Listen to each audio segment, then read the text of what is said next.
চলে এসছে, তো চলো তোমাদেরকেও দেখাবো।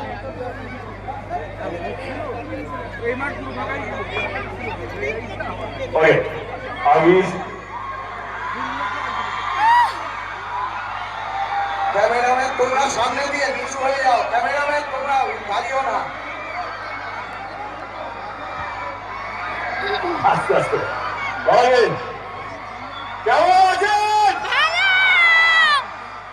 প্রথমে আমি কিভাবে ক্ষমা চাইবো সেটা বুঝতে পারছি না, কারণ আমিও 10টা থেকে ওয়েট করছিলাম এখানে আসার জন্য, কিন্তু হেলিকপ্টারের পারমিশন পাইনি টেক অফ করার জন্য। তো সেই জন্য যা হয় 3-4 ঘন্টা আমিও বেহালা এয়ারপোর্টেই বসেছিলাম। মানে ঋতুপর্ণার সঙ্গে কথা হচ্ছে যেইভাবে আমি এটাও বললাম যে এই গরমে সবাইকে চলে যেতে বলো, আমি একাই চলে আসবো, ফাঁকা মাঠেও চলবে।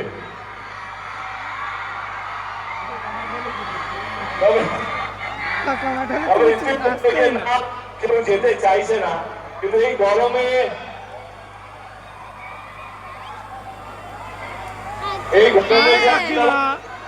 এতক্ষণ ধরে আছেন তার জন্য